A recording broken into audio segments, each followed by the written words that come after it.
Every year, investors try to time the market, believing they found the perfect opportunity to exit out of or enter into a certain investment position.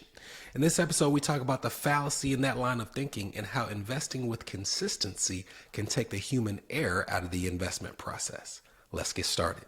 Let's get some money.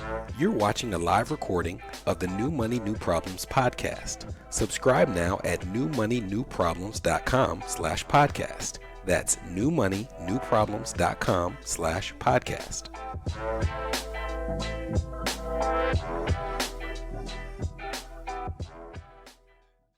Hello, my name is Brenton Harrison of New Money, New Problems, and your host for the New Money, New Problems podcast. In this episode, we're going a little deeper into our conversation that started previously about the pyramid of investments. And now I want to talk about the behavioral elements to investing, because one of the most difficult things to do is when you get into the investment game, you feel like you don't know anything at all, and you can have this fear of dipping your toe in the water at all. But the problem is, once you get into it a little bit, you start to believe in many cases that you know more than you think you know, and it can lead to instances of trying to time the market. And this is a phenomenon that I encounter every single quarter as an investment advisor when you have a client who reads articles or hears things in conversations, and they believe that they know that now is the time to get out of the market or now is the time to get into the market. And the funny thing about that is the majority of the time, the crowd is wrong when it comes to their predictions about when to enter and exit the market.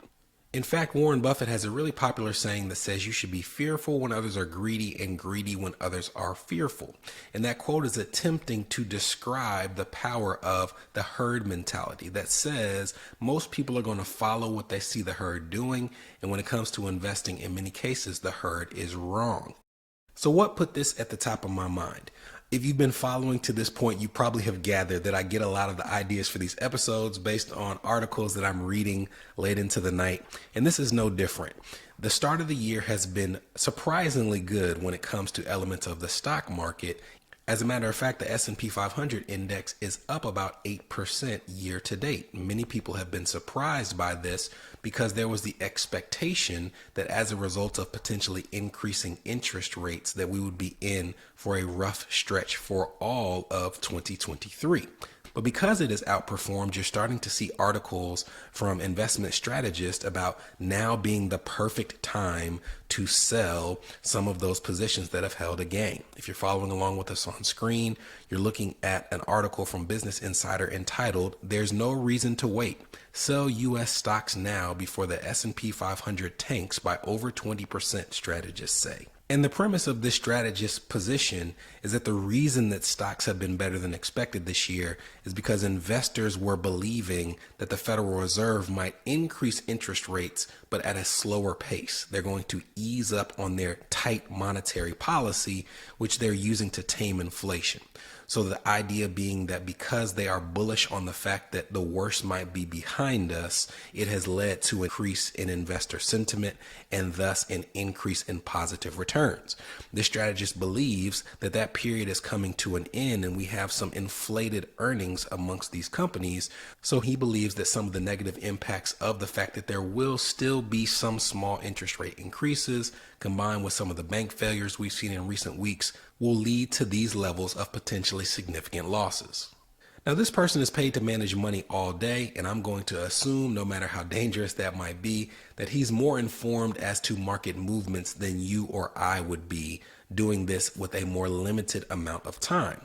And I would also hope that when he's talking to investors about the quote unquote perfect time to exit the market, that there's an assumption on his part that he's talking to a seasoned investor, an informed investor, someone who's taking some time to be well informed as to what's going on in their portfolio. But in reality, in my experience, that's not how these things play out. And what happens is you have a person who is not that keyed into what's going on in their portfolio, or they are, but they have a false sense of security about how knowledgeable they are with their investments. And they make decisions based off of these types of headlines. And in trying to time the market, they often end up with the wrong result. And this is not a novel concept. I don't think it's a strange thing to say that investors on average are horrible at timing the market. And in terms of behavioral finance, there's actually a tool that you can deploy to lessen the risk that human error has a negative impact on your portfolio. And that tool is called dollar cost averaging. Dollar cost averaging sounds like a fancy term, but in reality, it's just you taking an amount of money and investing it consistently over a defined period of time. As an example, if you had $500 to invest over a 5-month period, instead of you putting $300 in month 1 and $200 in month 4, you would put $100 a month every single month for the 5-month period. Now, the goal of putting money into the market in equal increments using dollar cost averaging is to look at the investment you're purchasing and hopefully bring down the average price you're paying for said investment, as compared to using irregular intervals where you're trying to time the market and you might go in or out at the wrong time. In fact, let's use that example that I just mentioned. We're going to assume that we give 2 different investors $500 that they can invest, and they're going to have a 5-month period in which they can invest those funds. Now, let's say that they're buying a stock or a mutual fund, what have you, and the value of that stock or mutual fund is going up and down throughout that 5-month period. As a matter of fact, in month 1, it's $100 a share. In month 2, it's $50 a share. In month 3, $75. In month 4, $125. And in month 5, we're going to assume that it goes back down to $100 per share. Now, our first investor is not going to use dollar cost averaging. They're instead going to try to time the market and put their $500 in at the periods that they believe are the perfect times to invest. So let's assume that in month 1, they put in $100 when the price of that share is $100 and they receive 1 share. Then they take a couple months off, and in months 4 and 5, when those shares of stock have gone up to $125 and $100, they put in $200 in each of those months. So it's $500. It's just spread out in irregular increments. And at the end of that period, they have purchased 4.6 shares of this stock or mutual fund for an average price per share of just under $109. Now, our second investor uses dollar cost averaging. They say, I have no idea what I'm doing, so instead of trying to time the market, I'm just going to put in $100 each month for this 5-month period. Now, as the price of that share goes up and down, their contribution level stays the same. At the end of this 5-month period, they end up purchasing 5 shares of stock as compared to their other investors' 4.6 shares for an average price per share of $100 as compared to $108 and change that we saw with the other investor. So these 2 investors, one of whom is trying to time the market, the other who's using dollar cost averaging, end up putting the same exact amount of money in throughout the 5-month period. But because of the way that the market moves, the person who did not use dollar cost averaging paid almost 10% more for the shares they received, and they got less of those shares than what you find with the person who uses that dollar cost averaging method. Now, after the break, I'll give you an example of when dollar cost averaging may not be as appropriate, but also some powerful statistics to drive home the point of using this method when it is the right thing for your portfolio.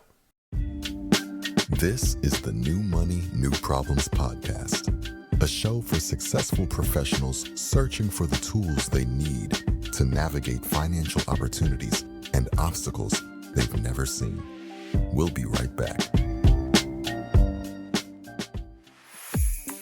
Are you wondering what new money problems you might be overlooking in your financial life? If so, we've got great news. We've crafted the New Money, New Problems Gap Finder to identify potential weaknesses in your finances in areas ranging from budgeting, investments, insurance, and even the threat your extended family's finances could pose to your household.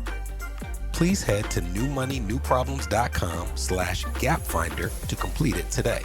Again, that's newmoneynewproblems.com/gapfinder to take the assessment.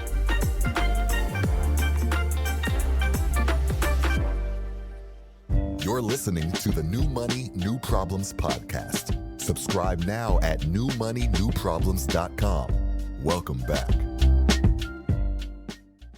Before the break, I teased that there may be some times where dollar cost averaging may not be as appropriate, and that really has to do with periods where you have the money set aside that you plan to invest, but rather than putting it in the market, you use longer periods in which you're going to draw out that contribution. And there's an article that I have up on screen that's entitled from CNBC, "Here's Why Lump Sum Investing is a Better Option Than Dollar Cost Averaging." Now that's a catchy title, but really what they did in these studies is they took rolling 10-year periods and they gave two investors $1 million in which they could invest in each decade. One of those investors in the first year invests the entire $1 million in January of that year, and then for the remaining 9 years and 11 months, they just let the market do what it does with the money. The other investor chooses to dollar cost average that $1 million into the market over the course of a year. And then for the remaining 9 years, they let the market do what it does with their portfolio. And what they found was that 75% of the time, the person who put the entire $1 million into the market in January of year one outperformed the investor who broke up that $1 million into monthly contributions over the course of 12 months. Now, I bring this up for two reasons. The first is in trying to illustrate that there are people out there who already have an amount of money that they're willing to put into the market. And for those people, it can be more beneficial to either put that money into the market immediately or to have it dollar cost averaged into the market in a smaller window. But the second reason I bring this up is to hopefully illustrate the opposite. Of course, it makes sense to put money in the market now if you already have $1 million set aside, but most people's circumstance is not that. And instead, the way that they get money in the market is by dollar cost averaging it anyways by contributing to accounts on a monthly basis. And there's more research by companies like Vanguard that not only illustrate the importance of having money going into the market consistently, but also the power of automatically enrolling in accounts like 401ks and automatically increasing those contributions. And before I share these stats, it reminds me of a book that I read called Predictably Irrational. Phenomenal book by Dan Ariely about how irrational our mind is in spite of our best intentions. And in that book, it talked about how in many European countries, the percentage of their population who are organ donors is astronomically higher than what you find in the United States. And what they found was that in these countries, you didn't have to sign up to be an organ donor. You were automatically enrolled in the program by that country. And to be removed, you have to formally opt out of being an organ donor. And if faced with the decision of just going with the flow for something in which you've already been enrolled or opting out, many of us will choose to just go with the flow.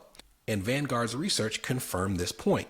They looked at 401k providers at different companies and determined which of these companies were automatically enrolling their employees into their 401k plan versus those who had to ask their employees to manually sign up for the plan. And what they found was amongst the companies that did auto-enrollment, 93% of their eligible employees participated in the plan as compared to 47% of the employees at companies who asked them to manually enroll. And they didn't stop there. 3 years later, they went and reassessed because they wanted to know how many of that percentage that were automatically enrolled or manually enrolled were still contributing 3 years later. And what they found was that for auto-enrollment plans, 3 years later, 93% of those employees were still contributing in the plan as compared to 62% of the original enrollees for companies that asked them to manually enroll. So what many companies are now doing is they are pairing auto-enrollment plans with auto-escalation features, which means that at whatever percentage they enroll you, say 3% or 4%, that percentage of contribution will be increased year by year up to a certain cap. As an example, automatically enrolled at 3% with a 1% per year auto-escalation up to a cap of 10%. And when you look at these numbers for companies that have both features, they are even more stunning. For companies that have an auto-enrollment paired with an auto-increase plan, 9 out of 10 employees not only continue with the plan, but they even increase their percentage above the auto-escalation feature that you see at the automatic enrollment of the plan. This is behavioral finance at play. The brain has a radical ability to adjust to the things that it cannot see. One of the most powerful elements of accounts like a 401k or 403bs is that they are automatically deducted from your paycheck. The money is contributed before it hits your account. And when that happens, after a period of time, you just simply adjust to the environment in which you find yourself and you don't feel the sting of that money hitting your account. So whereas with accounts where you're putting these lump sums in at sporadic intervals, you might be looking at it more frequently because you put the money in and you want to see what's been going on in the previous few months since your last contribution. But with a 401k, it's out of sight, out of mind, and you might check it 2 or 3 times a year. But after 10 years, you look back and it seems like there's been this radical increase in your plan, or that there's some magical investment in which you've placed your funds with your company account.